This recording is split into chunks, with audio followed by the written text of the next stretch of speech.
Welcome to the Woman Worriers podcast, where we're working to help you call a truce with your anxiety.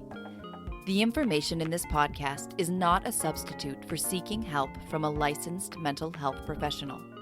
Now, here's your host, Elizabeth Cush, LCPC.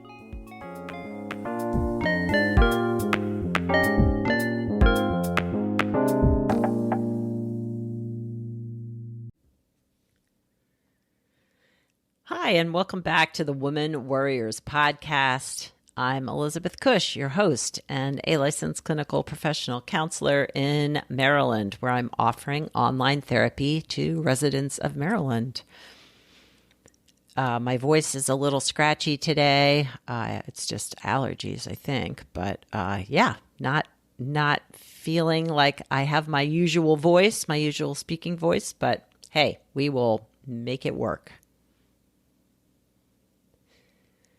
Thank you so much I've been recently getting some amazing reviews, which I am going to share in a couple of the podcast episodes, but also I've had people reach out and send me messages about the blog and podcast episodes that they've really enjoyed. So if you would like to offer feedback on the podcast or the blog, please reach out. You can go to my website, womanworriers.com, click on the contact button, and send me an email. I would love to hear from you. Love it.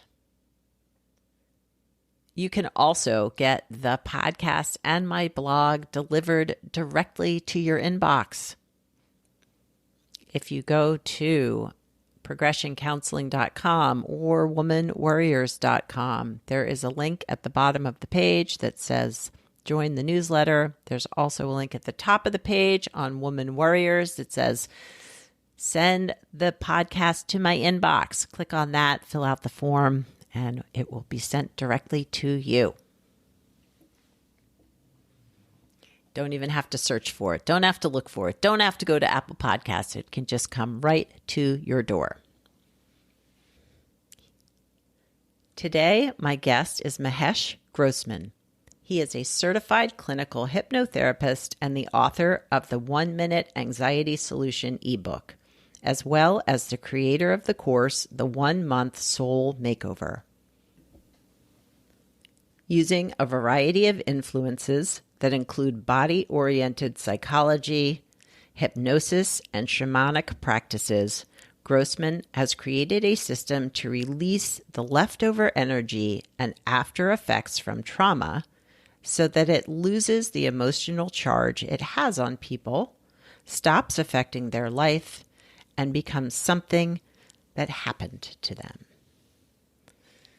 Mahesh and I are going to be talking about his work and his energy practices and his journey to healing, but he's also going to share some insights about his book, the 1-Minute Anxiety Solution ebook, and he's going to share with us some practices from that book.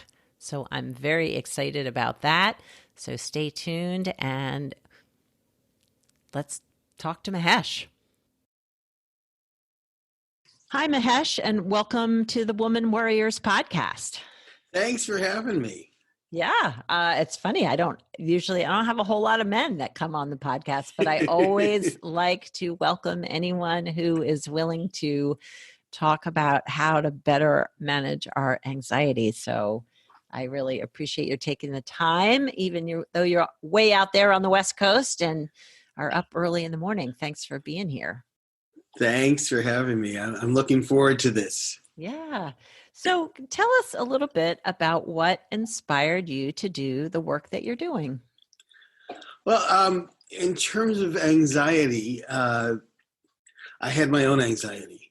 And I discovered that, I have trauma in my background that I went to specific therapists to. And when I talked to them about anxiety, they just didn't really have very much to offer.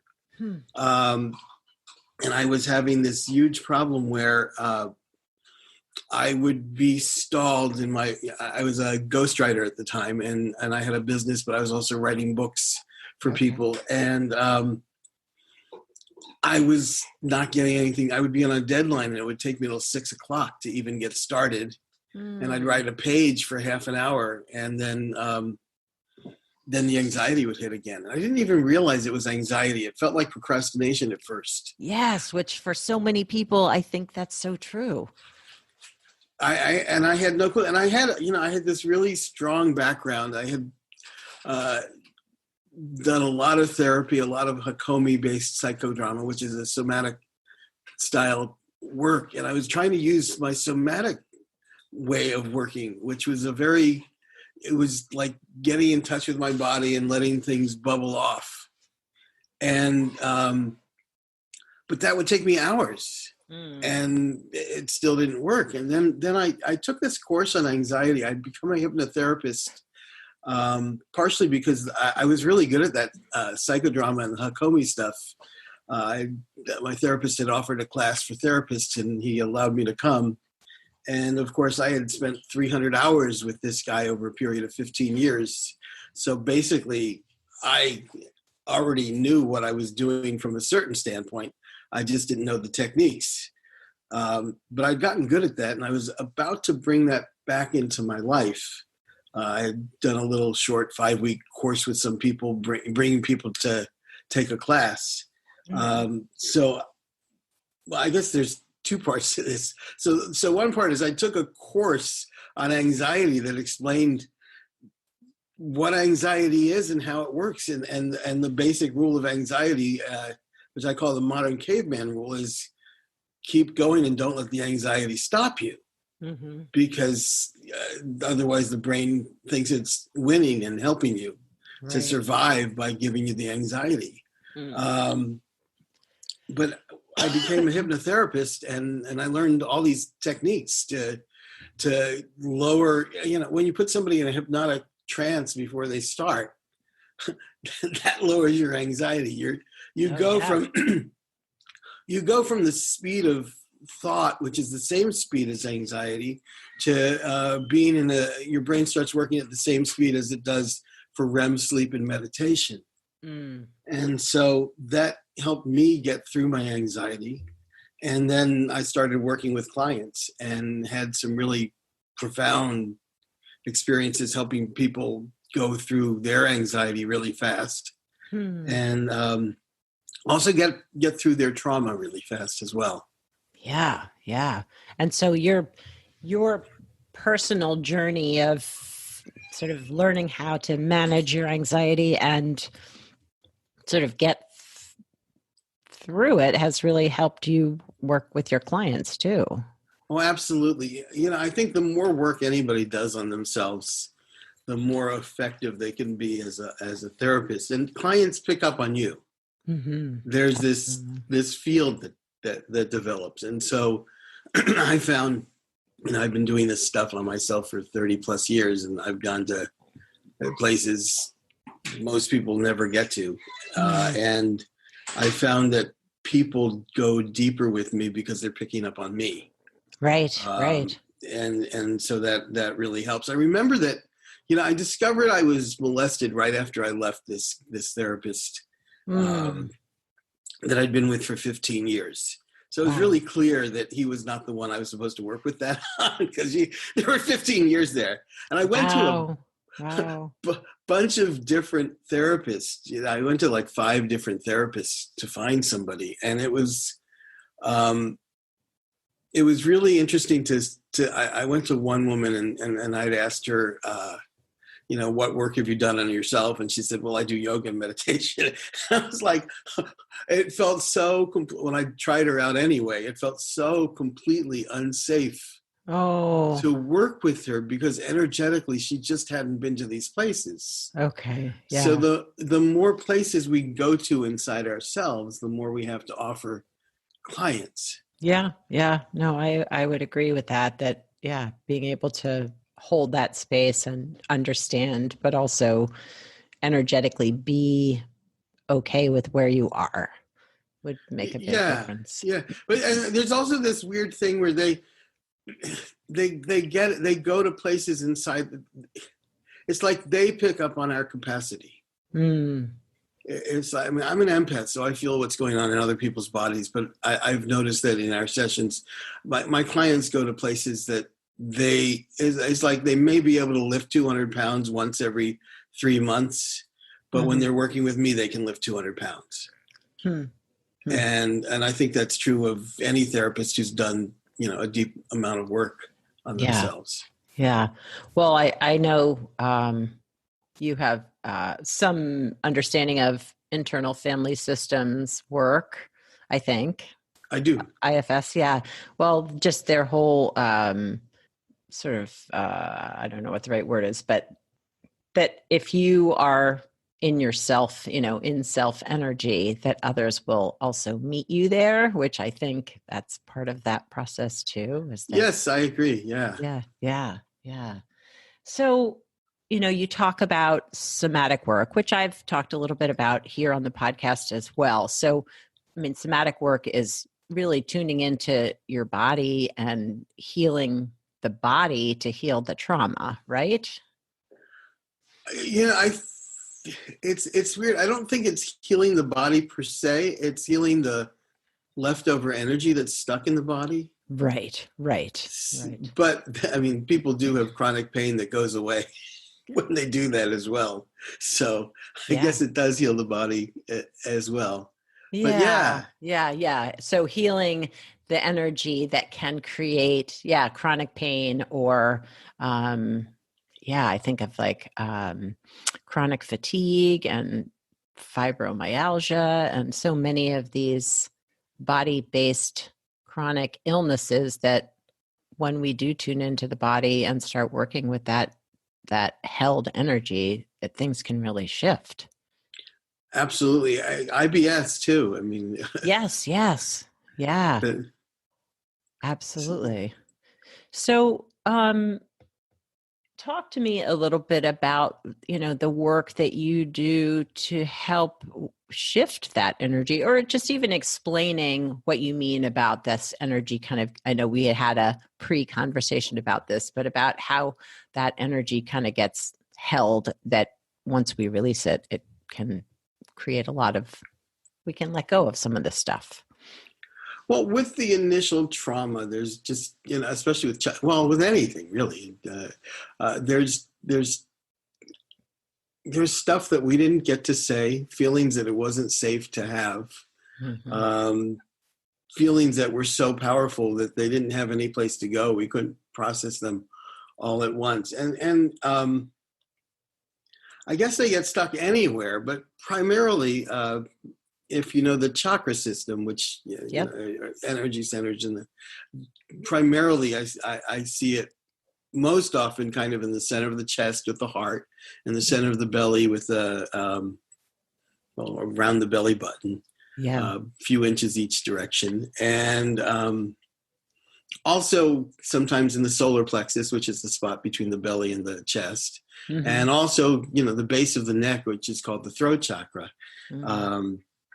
Those are the 4 places. In fact, what I recommend to people as a practice is to work with those areas using some of the techniques I'll talk to you about today, kind of on a daily basis before you even get up out of bed, before you even open your eyes. You can just, if you have the skill to, just scan your body and notice where you're holding tension, that's great. But if you're not there yet, you can just, do the heart, the solar plexus, and the belly, and that will prime you to do a lot of work. So, I have a bunch of techniques that I use to release this energy, depending on where in the body it is and what kind it is, and also just what works in that moment. So in my book, The 1 Minute Anxiety Solution, I have like 35 visualizations plus another 20 other techniques that cover a wide variety of things. But the one that I personally used the most for a number of years before I wrote the book was something I call fire hose technique.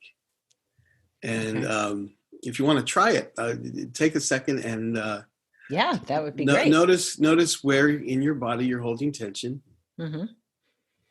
And then imagine a fire hydrant is there. Mm. And see the colors of the fire hydrant. They're often not standard colors. I've had purple and silver was my favorite, with a purple fire hydrant with a silver nozzle, whatever. Mm-hmm. And then have a guide be there to hold it for you. And this could be anyone from someone you know who's alive that you care about, someone who's passed on. People have had pets hold the fire hose. Mm-hmm. It could be fictional characters. I think my favorite was somebody had Tinkerbell. I couldn't figure out how she got Tinkerbell to hold the fire hose. And somebody else, my favorite for logic was Paul Bunyan. I thought was the greatest. Oh my gosh. And, so it could be anybody. It could be a spiritual figure. It could be someone you know, someone you imagine that you imagine. Mm-hmm. One person actually had a fireman hold the hose. Oh, there you go. And, that's good. Yeah. At any rate, so now take the thing that's on the center of the fire hydrant and open it up and attach the fire hose. Mm-hmm. And then give the fire hose to your person or animal or whatever. And then picture the Grand Canyon. Mm-hmm.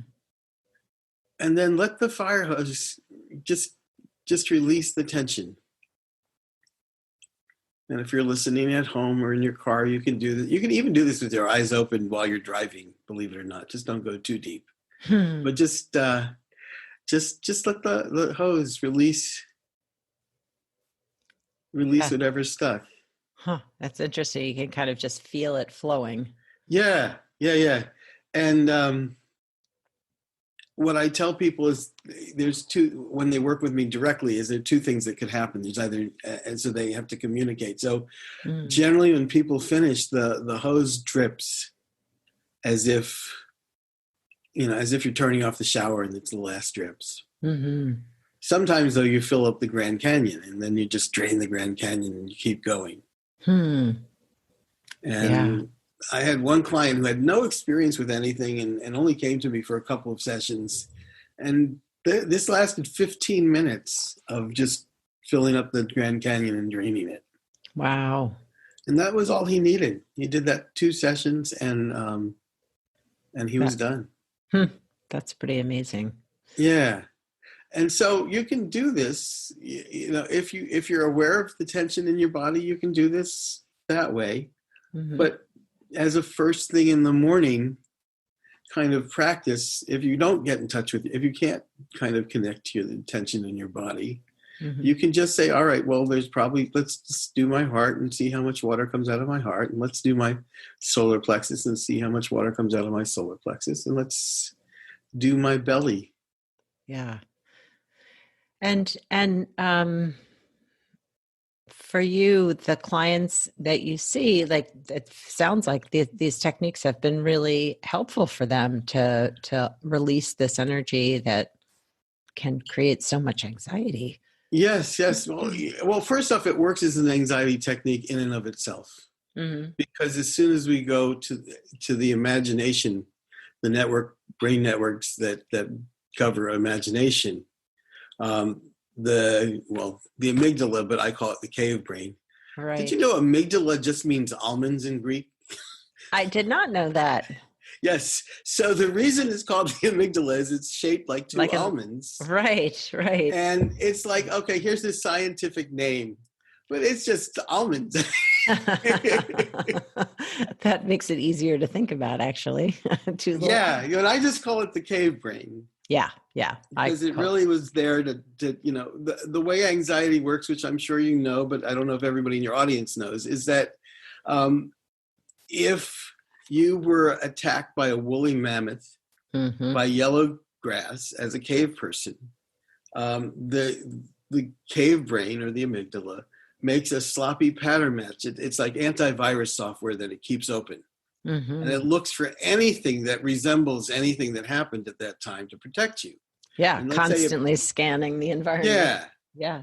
So if it picks up on yellow grass and then it picks up on the color yellow, then if you go back to the cave and grandma's cave painting has some yellow in it, then you're going to move into fight, flight, or freeze, which is what anxiety symptoms are, which I'm sure anyone who's listened to you for a long time knows that. Yeah. But the thing is, there's a switch in the brain, basically. There's a messaging system that if you switch to the higher level, the neocortex is or the modern brain, but also the other parts of the brain, the imaginary, there's a network that sets up imagination. As soon as you switch to that, it begins to lower your anxiety and starts to tell your brain, hey, you're okay. Right. And the brain shuts off the anxiety. If you do this enough times, all you have to do is keep going. You don't have to get rid of all the anxiety. You have to get rid of enough anxiety that you can keep going. Yeah, that is so true. I mean, that is something that I tell clients that, you're not going to, anxiety is normal. I mean, like, we need it to survive, but if you can get it so, you can keep going and recognize it and, manage it as it's happening, it's so much easier to live versus getting stuck in that place like you talked about, where you thought it was procrastination and yet it was this just heightened state of freeze, right? Like, I can't do anything. Right. And I was reinforcing the freeze, the technique I was using which is the way you release emotions, was reinforcing the idea that I froze. I was doing this kind of what I thought worked, but it didn't work, and I froze, and I didn't know that that was telling my cave brain, hey, I'm doing a great job. You're safe. You avoided whatever terrible thing that it thought was going to happen. And so that was so anytime we flee from doing what we want to do, that's a victory sign to the cave brain. So we really do have to move forward. Yeah. And what I found with I've been to a lot of therapists, and most people don't have very many techniques. No.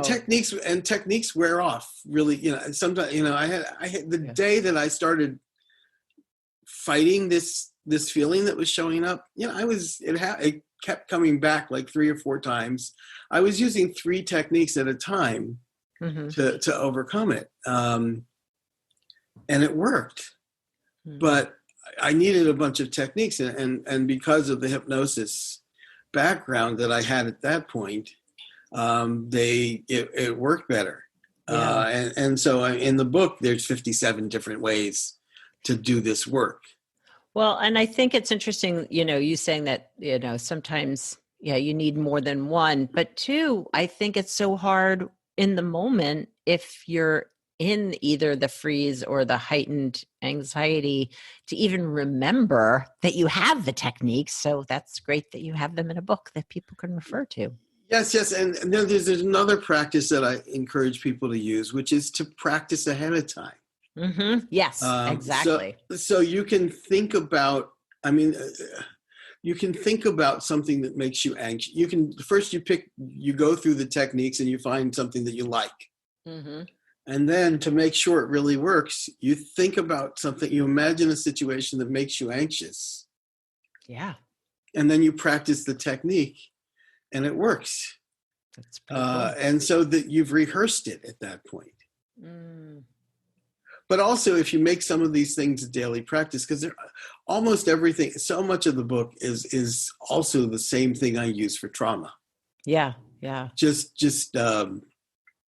with a different way of approaching it. So I have one that helps people sleep or get out of worry. Oh, nice. So maybe I have a few actually, but one I was thinking of for today. So are you open to trying that? Sure. And then I'm going to add the part that I do for trauma. Okay. And you'll see how that works. So take a moment, close your eyes, take a deep breath.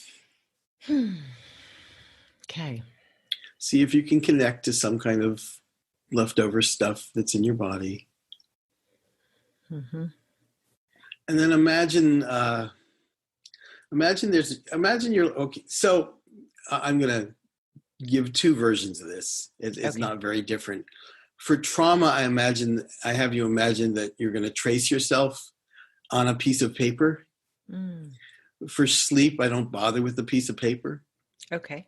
So just for people to know, for sleep, you can just imagine there's a pencil going around your body, and that'll relax you so much. And also stops you from worrying, because as soon as you switch to visual from verbal, your brain turns off into a different, it's just a different thing for your brain. Yeah. But for trauma, I like to do the piece of paper, because then we get to see what's inside the outline that's left over. And there may not be anything for you, who knows? But most of the time somebody has something to kind of release. Yeah. So anyway, so imagine a pencil in the left crook of your left side of your body and the crook of your neck. And then just begin to trace yourself around the top of your head to the other side of your head, down your neck and shoulder, down the outside of your arm, around your pinky and all the other fingers, till it gets around to your thumb, and then let it go up your arm, to your shoulder, down your side, down your hips, down your thigh and knee and your outer calf shin, around your foot. We're going to just let it go around your foot. Even the piece of paper is not obviously. It's a little more magical, so we can do what we want. Yep. So go around the outside of your foot and your little toe and all the big toe and all around the instep and the heel and up your ankle. Let it go up your knee, your inner thigh, to the base of your spine, and then let it go down the other inner thigh, and down your knee, down your calf shin area, down your heel, around your big toe,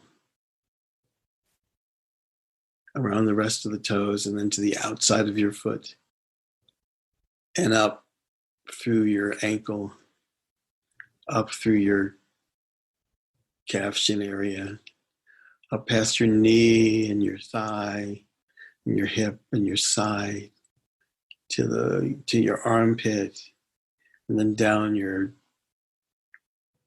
arm, bicep, tricep, inner elbow, forearm, around your thumb, all your fingers, up your pinky and up your wrist and your arm, up to your shoulder and to the original place. And by this point, you should be nice and relaxed. And I'm already feeling a little sleepy myself just from saying it. And then just imagine getting up from your piece of paper. And then look at the outline you just made of yourself. And just see if there's anything inside there that's not outlined. And some people see kind of three-dimensional stuff. Some people see color. Do you see anything? I feel as if there's sort of like a darker space over where my heart would be, sort of there. Okay, good. So let that become solid. Let that become something visual. And then do something, depending on what it is, do something that you would do to remove it. I mean, I've had people have kind of like thick stuff that they had to scrape off. I've had people have stuff they could dust bust off. Kind of whatever works for you to get rid of it is what works best. Yeah, I feel like I could just like scoop it up in my hands. Oh, cool. So do that and just talk. Well, I don't think you could toss that stuff up in the sun. It's probably not solid enough. So just see if you can imagine a fire nearby and just toss it into the fire and let it burn up. I actually just imagined that the wind kind of blew it away. Oh, nice. So there you go. I always say to people, whatever I suggest is not as good as whatever shows up for you. Right. Yeah. But yeah, I get that. Yeah. So that's kind of the technique. If you do that, you can do that if you're having trouble sleeping. Yeah. Sometimes you might need a second round, and you can do that. Well, it's amazing to me. It felt somewhat similar to a body scan, and yet so different. The tracing, I don't know, just that tracing is very relaxing, I guess. Yeah. I created this for a client who was very beginning at, like a real beginner at everything, and like just getting him to learn that he even had anger was a big deal. But he worked in he worked as a construction worker, and he was used to blueprint paper. So I just decided to create something for him that we could do on blueprint paper to make it more realistic. Oh, cool. And then I was really surprised at just how effective it was. And I started using it for other people. And I was like, wow, this is really good. And it became my personal, I wake up sometimes in the middle of the night, and it's my personal sleep thing. Yeah. I mean, I have other sleep techniques, but for me, this is the one. Yeah, so. I occasionally wake up at around 2:00 in the morning, so I will try this next time. Yeah, usually I just do some, breath counting or something like that, but this will be a new thing, a new tool for my toolbox. That's awesome. I've had times where I've used it and said there's no way it's going to work, and I fell asleep before I finished. I could see that. It's very, very relaxing.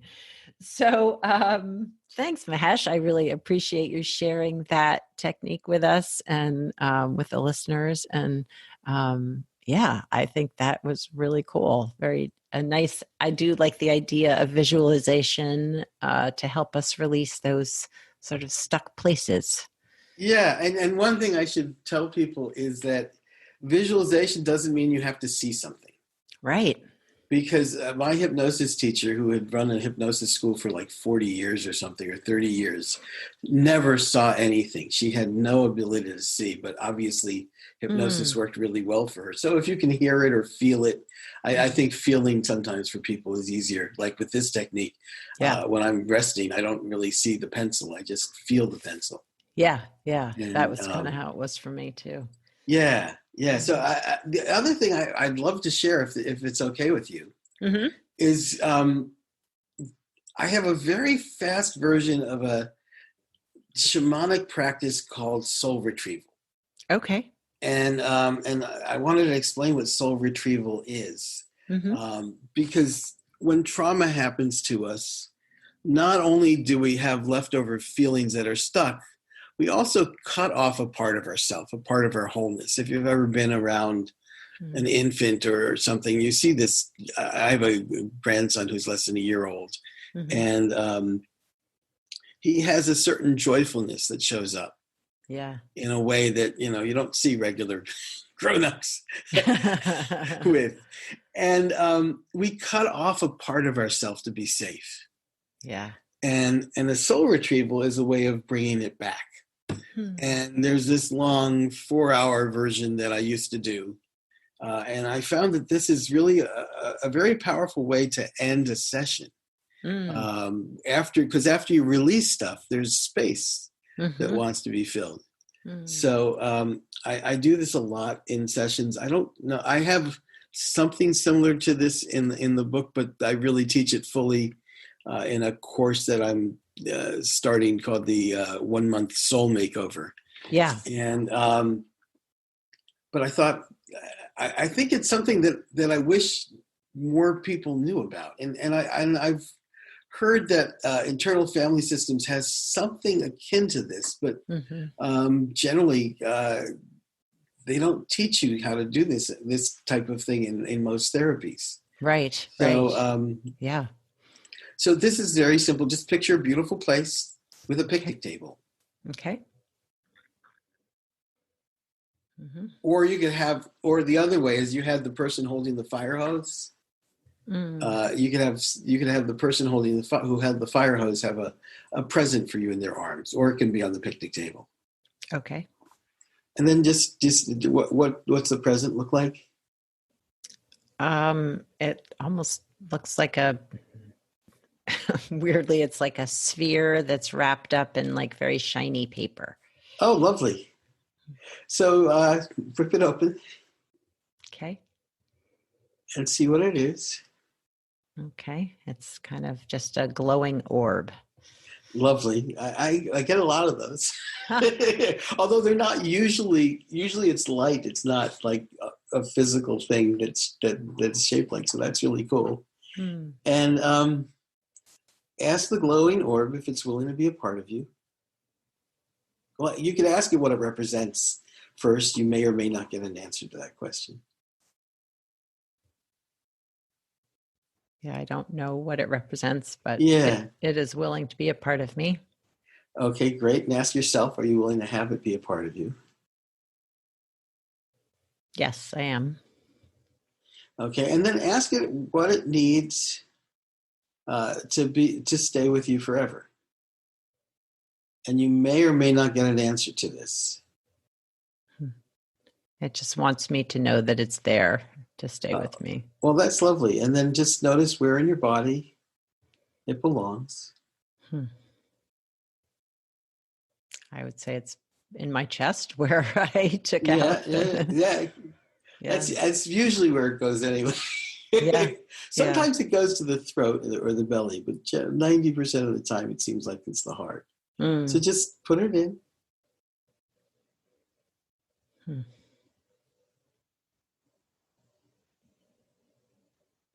It feels nice. Yeah, so let that feeling spread through your whole body, or take as much time as you're comfortable with in terms of radio time, podcast time. Yep. No, that feels good. Yes. Okay, good. So so that's kind of my version of a very complicated process that I tend to speed things up to the cream of the crop. Yeah. And I mean, everybody recognizes a birthday present, present. It's either it looks like a Christmas present or a birthday present. Right. But we all, and the interesting thing is people get all kinds of things, and they get things that have some kind of meaning to them, or they get things that have some kind of symbolic value where there's maybe a pun involved with what it is, just like in dream interpretation.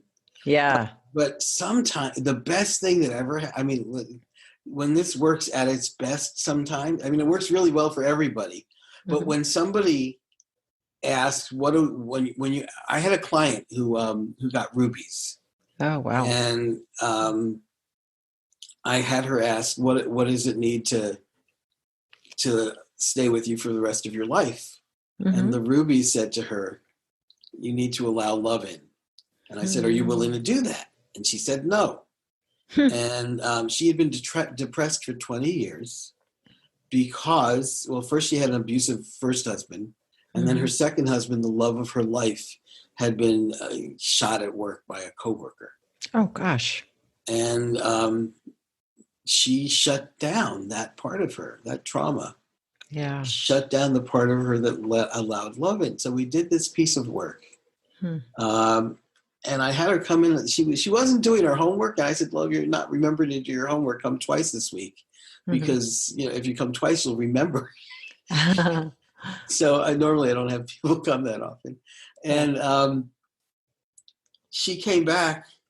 She said her son didn't recognize her. She was so different. Her depression had completely left her. Wow. Because she brought back this energy that she had been cutting off. And so, the soul retrieval is kind of, is kind of perfect for ending this. We do so much work releasing stuff in therapy. Yeah. And so this is a really nice, I don't use it 100% of the time, but I use it 75% of the time, probably. Yeah. And for me, it's this great way. And anybody could do it any time. Yeah. And there are times, the soul retrieval is perfect when you feel like there's this emptiness inside you. I felt empty ever since my relationship ended, or I felt empty ever since Yeah. I lost the job, or if I feel empty at any given moment. I mean, because sometimes there's like you feel like a dryness inside you. Mm-hmm. Yeah. And this is a way to bring back some of the life force. Yeah. Your wholeness. Nice. I like that. I like that a lot. Well, and I like that it allows for as much or as little information as you are able to let in that moment. Yeah, and sometimes you don't need information. Yeah, right. Yeah. Sometimes you just need energy. Yeah. I mean, my theory about all this stuff is like trauma is stuck energy that just wants to see the light of day. Yeah. And it doesn't take much. The fire hose technique is acknowledging the energy that's stuck. Mm-hmm. And so each little piece of it comes out, as the water streams through, those pieces of energy are all being acknowledged. Yeah. Yeah. Without any verbal understanding of what there is. Right. It doesn't have to be this retelling of these horrific or whatever. Yeah. And sometimes I have a couple of sentences I use with people, which to kind of exacerbate what's going on inside enough so that they can feel it to release it. Mm-hmm. And the sentences are either, well, first you address the person, usually mom or dad. Mm-hmm.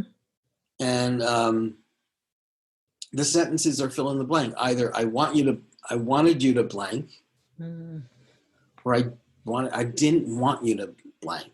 Right. Or I wish you hadn't blank. Mm-hmm. And that pretty much covers the gamut.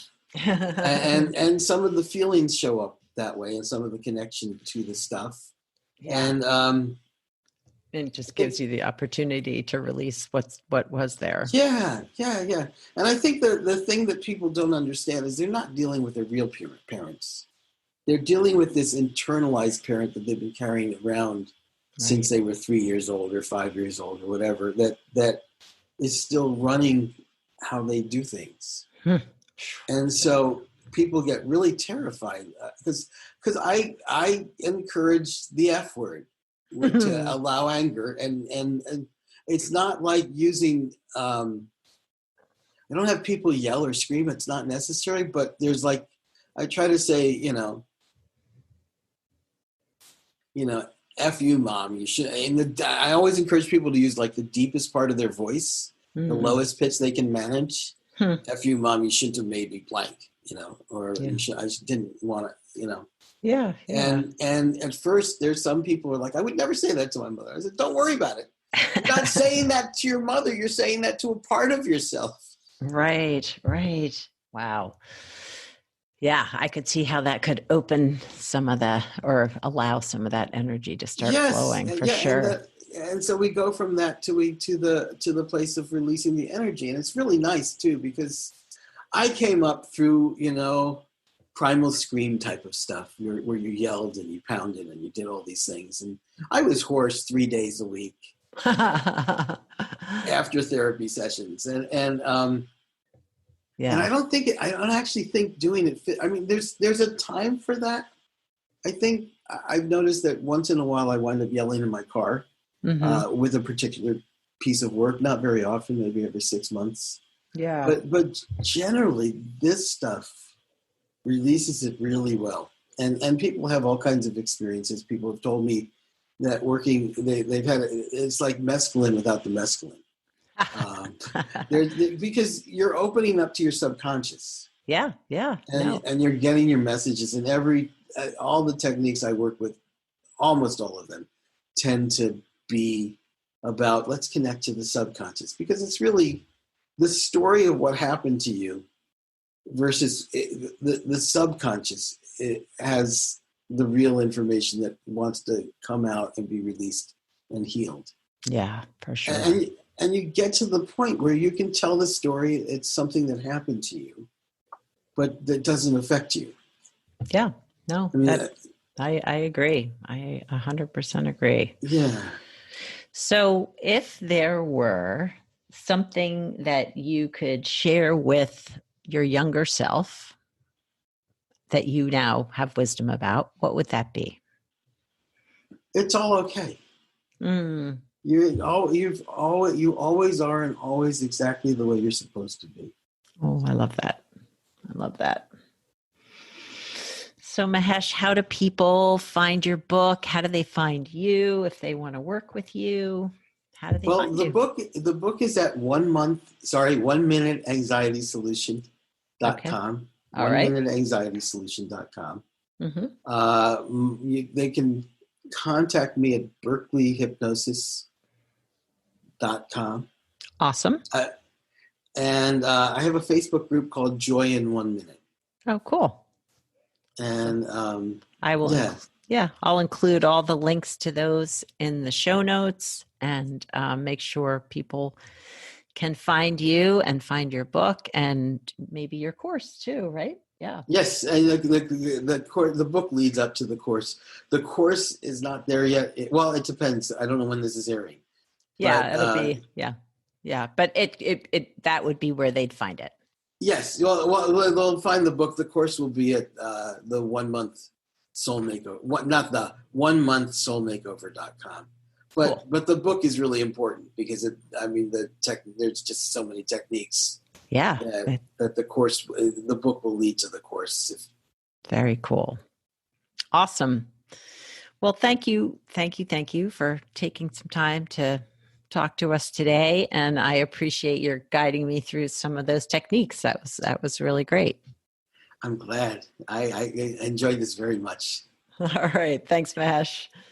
Thanks. I really enjoyed that conversation with Mahesh about trauma and anxiety and the energy that gets stored in our bodies and how to release it.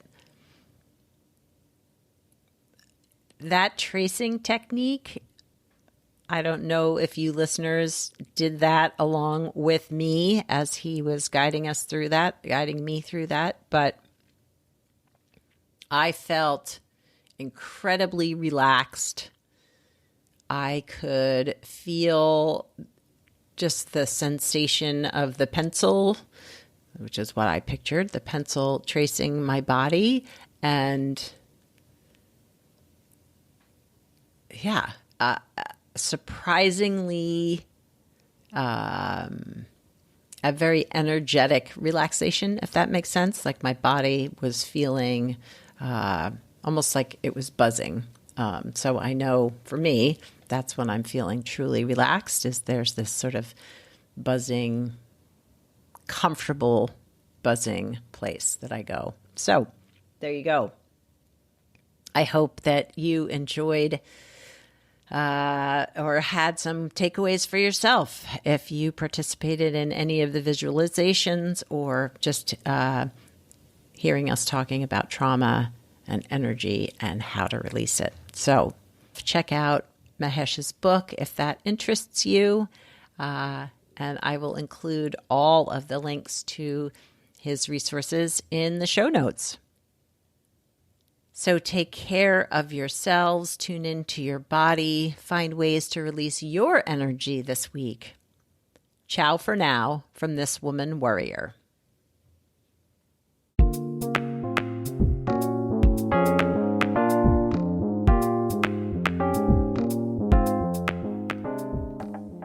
Thanks for listening and subscribing to the Woman Worriers podcast. Music was written and performed by Andy Cush. If you'd like more information on this episode, you can find the show notes, the resources shared today, and links to the guests' profiles at womanwarriors.com.